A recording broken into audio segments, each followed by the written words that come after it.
देखा था कि हाई स्कूल स्टूडेंट्स एक फैंटेसी वर्ल्ड फैंटेसिया में टेलीपोर्ट हो चुके थे। गॉडेस उन्हें इस वर्ल्ड को डीमन लॉर्ड के कहर से आजाद कराने को कहती है, पर हमारा हीरो कैंग घर वापस जाना चाहता है। गॉडेस उसे अनवर्दी बताकर कर्ज करती है, जिसकी वजह से उसे कई मुश्किलों का सामना करना पड़ा। एक दूसरे गॉड से उसे ब्लेसिंग मिली, जिससे वो धीरे धीरे पावरफुल बनने लगता है, पर उसकी मुश्किलें खत्म होने का नाम नहीं ले रही थीं।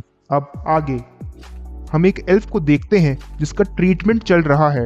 इस एल्फ का नाम एस्प्रेसो है, जो कि एल्फ प्रिंसेस की मेड है। एस्प्रेसो को भी कैंग ने चीफ क्रिम्सन के प्रेजेंस से आजाद किया था, पर उसे ह्यूमंस पर बिल्कुल भी भरोसा नहीं है। तभी उसकी फ्रेंड उसे इन्फॉर्म करती है कि एल्फ मर्सिनरीज कैंग को पकड़ नहीं पाए और वो भाग निकला। यह सुनकर एस्प्रेसो बहुत नाराज होती है, क्योंकि कैंग के पास एल्फ प्रिंसेस का डैगर है, जिसकी वजह से वो उसे एल्फ्स के लिए खतरा मानती है। एस्प्रेसो कैंग के लिए अनाप शनाप बक रही थी कि तभी ब्लू हेयर्ड एल्फ वहां आ जाती है, जो कैंग के लिए अपशब्द सुनकर काफी गुस्सा हो जाती है। ये एल्फ काउंसिल वुमेन सेलेबस है, जिसे कैंग ने रेस्क्यू किया था। सेलेबस एक रॉयल एल्फ है जिसके पास इनफाइनाइट लाइफ का वरदान है। उसकी इनफाइनाइट लाइफ की वजह से ही उसे क्रिम्सन ने बहुत लंबे समय तक बंदी बना रखा था। वो कैंग की शुक्रगुजार है और इसीलिए उसकी तलाश में निकल जाती है। ये सारे इवेंट्स कैंग का गॉड छुप कर देख रहा था। आगे हम देखते हैं कि हीरोज प्रिंस एल्सस के साथ ब्रेकफास्ट कर रहे हैं। एल्सस नाइट्स के कमांडर से एक प्रैक्टिस फाइट करना चाहता है, ताकि वो स्टूडेंट्स को स्वॉर्डमैनशिप की बारीकियां समझा सके। फाइट स्टार्ट होती है,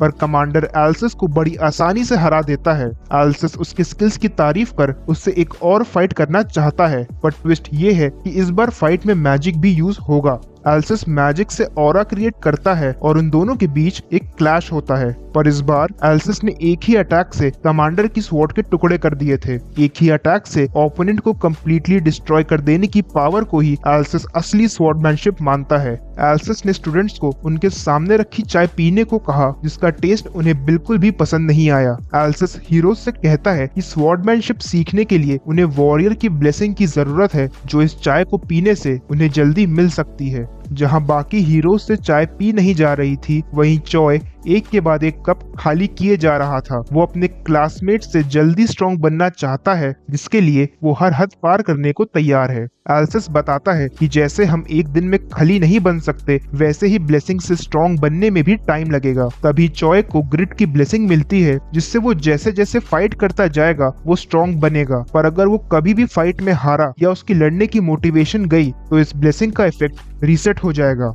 आगे हम कैंग को देखते हैं, जो एक पेड़ पर बैठा है और लेवल अप करने के तरीके सोच रहा है। तभी कुछ नल्स उसे देख लेते हैं। अच्छा मौका देख कैंग भी उनसे फाइट करने चला जाता है, पर उसके लिए उन्हें मारना अब कोई बड़ी बात नहीं थी। उसे लगा कि शायद उसका लेवल इंक्रीज हो चुका है, पर स्टेटस विंडो अभी भी सेम थी। एक स्टैट डिविडेंड इंक्रीज हुआ था और गॉड से पूछने पर उसे पता चला कि डिविडेंड ज्यादा होना ही उसके लिए बेहतर है। कैंग ने एक नल को जिंदा छोड़ दिया था और इसका रीजन जानकर तुम हैरान रह जाओगे। कैंग उस नल से वो स्पेशल टेक्निक सीखना चाहता है जो केवल नल से यूज कर सकते थे। उसका लेवल इंक्रीज नहीं हो रहा है, जिसकी वजह से गॉडेस से रिवेंज लेना इम्पॉसिबल है, तो वो इस टेक्निक को सीख पावरफुल बनना चाहता है। अच्छा, अगर तुम्हें ये समझ नहीं आ रहा है कि कैंग नल से कम्युनिकेट कैसे करता है, तो ये उसके कर्ज की वजह से है, जिससे वो अपने एनिमीज की लैंग्वेज को समझ सकता है, पर फ्रेंडली लोगों से बात कर पाना उसके लिए नामुमकिन है। नल कैंग से कहता है कि जब भी उसे भूख लगती है तो ये पावर उसमें अपने आप आ जाती है, पर कैंग को कुछ भी समझ नहीं आ रहा था, तो वो अगले कुछ दिन नल को ऑब्जर्व करने का डिसीजन लेता है। हम देखते हैं कि नल हंटिंग करता और बीच बीच में कैंग पर अटैक भी कर देता, पर वो कभी भी कैंग से जीत नहीं पाता था। ऑब्जर्व करने पर कैंग को समझ आता है कि जब भी नल कुछ खाता तो एनर्जी धीमे धीमे उसके पेट से फ्लो होने लगती थी। इस एनर्जी से ही नल स्ट्रॉन्ग बनता है और अपनी भूख मिटाने के लिए और हंटिंग कर पाता है। नल कैंग पर दोबारा अटैक करता है, पर अब तक कैंग नल की टेक्निक को समझ चुका था। वो भी इस टेक्निक की पावर को यूज कर नल से फाइट करता है और एक ही अटैक से उसके टुकड़े कर देता है। कैंग फाइनली नल की टेक्निक को मास्टर कर चुका था।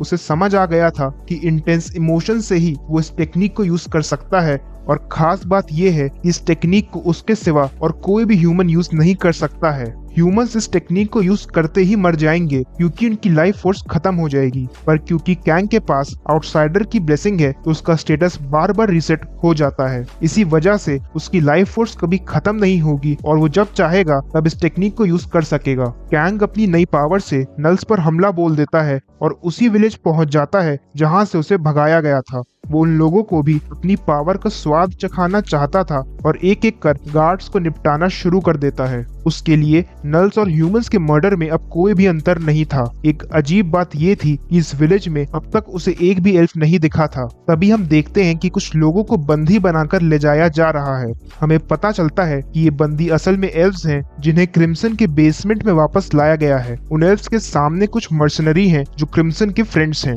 वो क्रिम्सन की डेथ का रिवेंज लेना चाहते थे और इसीलिए एक एक कर उन एल्व्स को मारना शुरू कर देते हैं। इन एल्व्स में प्रिंसेस की मेड भी है जो मारी जाती है। सारे एल्व्स को मार दिया गया था और बस एक ही एल्फ बची थी, रॉयल एल्फ सेलेबस। मर्सिनरीज सेलेबस को ऑफर देते हैं कि वो उसे जाने देंगे अगर वो उन्हें उनके सेवियर यानी कैंग की आइडेंटिटी बता देगी। सेलेबस इस ऑफर को ठुकरा देती है, जिसके बाद एक मर्सिनरी उसे मारने के लिए उसकी तरफ बढ़ने लगता है। सेलेबस को लगा कि ये उसका अंतिम समय है, पर तभी उसके मुंह पर खून की छींटें आती हैं और आंखें खोलने पर उसे मर्सिनरी का उड़ता हुआ सर दिखता है। सेलेबस एक और बार बच गई थी और उसे बचाने हमारा हीरो महारथी कैंग आ चुका था। कैंग एक एक कर ग्रुप के सभी मेंबर्स को मारने लगता है। वो उनकी लैंग्वेज तो समझ नहीं पा रहा था, पर उनके हाव भाव से ये जान गया था कि वो लोग उससे अपनी जिंदगी की भीख मांग रहे हैं। ग्रुप लीडर भी चुपचाप भागने की कोशिश करती है, पर कैंग उसे भी बेरहमी से मार देता है। कैंग सेलेबस की लैंग्वेज समझ नहीं पा रहा था तो वो उसे अपनी स्टेटस विंडो दिखाती है, जिसे देख कैंग शॉक्ड हो जाता है। सेलेबस एक हाई रैंकिंग एल्फ है जिसके पास 3 ब्लेसिंग्स हैं, जिनमें से एक ब्लेसिंग टेमर की है, जिससे वो एनिमल्स और बीस्ट को कंट्रोल कर सकती थी। सेलेबस उससे अपना नाम बताने की कोशिश करती है जो वो समझ जाता है। कैंग सबको मारने का मन बनाकर आया था, पर उसे सेलेबस की सिचुएशन अपनी प्रीवियस सिचुएशन जैसी लगी तो वो उसे फ्री कर देता है। अब तक सेलेबस भी उसका नाम जान चुकी थी। कैंग और सेलेबस को करीब देख गॉड गुस्से से लाल हो रहा था। कैंग उसके गुस्से से बचना चाहता था तो वो सेलेबस को लेकर विलेज से निकल जाता है ताकि वो उसे सेफली छोड़ गॉड को शांत कर सके। जाते समय सेलेबस ऊपर की तरफ इशारा करती है और हम देखते हैं कि एक फीनिक्स उनका पीछा कर रहा था। सेलेबस फीनिक्स के पास जाकर कुछ कहती है और हमें पता चलता है कि फीनिक्स असल में उसका टेम्ड बीस्ट है। वो कैंग के पास जाकर उसे किस करती है। ये बड़ा ही अनएक्सपेक्टेड था, जिससे गॉड को भी झटका लग जाता है। सेलेबस अपने अंदाज में कैंग का शुक्रिया कर फीनिक्स पे सवार होती है और वहां से चली जाती है। गॉड कैंग के इस बिहेवियर से बड़े गुस्से में है और उसे कोस ही रहा था कि तभी कैंग की स्टेटस विंडोज के सामने आती है और हम देखते हैं कि उसे एक हाई रैंकिंग फेरी ब्लेसिंग मिल चुकी है। उसे दीर्घायु और सदा जवान रहने का वरदान मिला है। साथ ही में एल्फ से उसका रिलेशनशिप बहुत अच्छा हो चुका है, जिससे एल्फ का फेवर मिलना उसके लिए आसान हो गया है। अब उसके पास 2 ब्लेसिंग्स हैं, आउटसाइडर और फेरी। दोनों ब्लेसिंग्स को साथ में यूज करने पर नल टेक्निक भी ज्यादा पावरफुल हो जाती है। कैंग और गॉड इससे बहुत खुश हैं और वो फॉरेस्ट में आगे बढ़ने लगते हैं।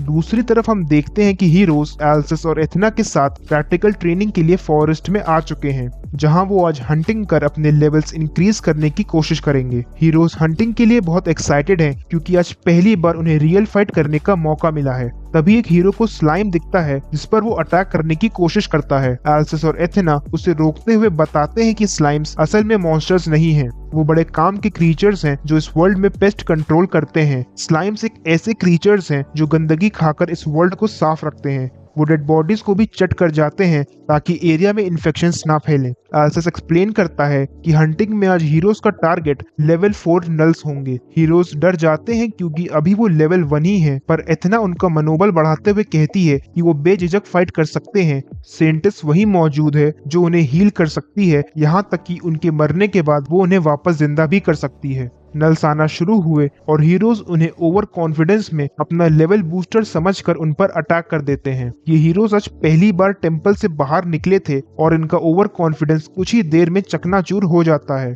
नल्स बहुत पावरफुल हैं और हमें हर तरफ से चिल्लाने और हड्डियां टूटने की आवाजें आने लगी। हीरोज उनके सामने कुछ भी नहीं कर पा रहे थे। उनकी ये हालत देख एल्सिस इंटरफेयर कर सभी नल्स को मार देता है। हीरोज को अब तक एहसास हो चुका था कि ये दुनिया उतनी सुहानी नहीं जितना उन्होंने सोचा था। सेंटेस एक एक कर हीरोज को हील कर देती है और उन्हें वापस लड़ने के लिए कहती है, जैसे मानो ये सब उसके लिए एक खेल हो। कुछ हीरोज अभी भी टिके हुए थे और चॉय उनमें से ही एक था। वो अपनी ग्रिड ब्लेसिंग का यूज करते हुए बड़ी आसानी से नल को हरा देता है। उसका लेवल इंक्रीज हुआ जिससे उसे हंटिंग आसान लगने लगी और लगे भी क्यों ना उसे धनाधन ब्लेसिंग्स जो मिलती चली जा रही थी। वहीं दूसरी तरफ कुछ हीरोज मियान को अपनी देवी मान उसके लिए मर मिटने को तैयार थे। मियान के पास चार्म की ब्लेसिंग है जिससे लोग उसके लिए अपना सब कुछ दांव पर लगा सकते थे। मियान के कंट्रोल में हीरोज अगर मॉन्स्टर्स को मारेंगे तो इससे उसका लेवल भी इंक्रीज होगा और इसी के साथ उसे भी ब्लेसिंग मिल जाती है। गॉड्स के लिए ये सब इवेंट्स एंटरटेनमेंट का एक सोर्स हैं। वो बड़े आराम से पॉपकॉर्न खाते हुए ये सब देख रहे हैं। क्लास प्रेसिडेंट यू बोरा अपनी पूरी ताकत से फाइट कर रही है। उसका मैजिक स्ट्रॉन्ग है तो वो फायर मैजिक से एक ही अटैक में नल को मार देती है। लेवल इंक्रीज होने के साथ ही उसे वेपन की ब्लेसिंग भी मिलती है जिससे उसकी बॉडी एक पावरफुल वेपन की तरह स्ट्रॉन्ग हो जाती है। इस ब्लेसिंग की एक और क्वालिटी है कि वो जो भी एक्सटर्नल वेपन यूज करेगी वो जल्दी डैमेज नहीं होगा। ब्लेसिंग का यूज कर वो बड़ी आसानी से नल को हरा एक और लेवल अप कर लेती है।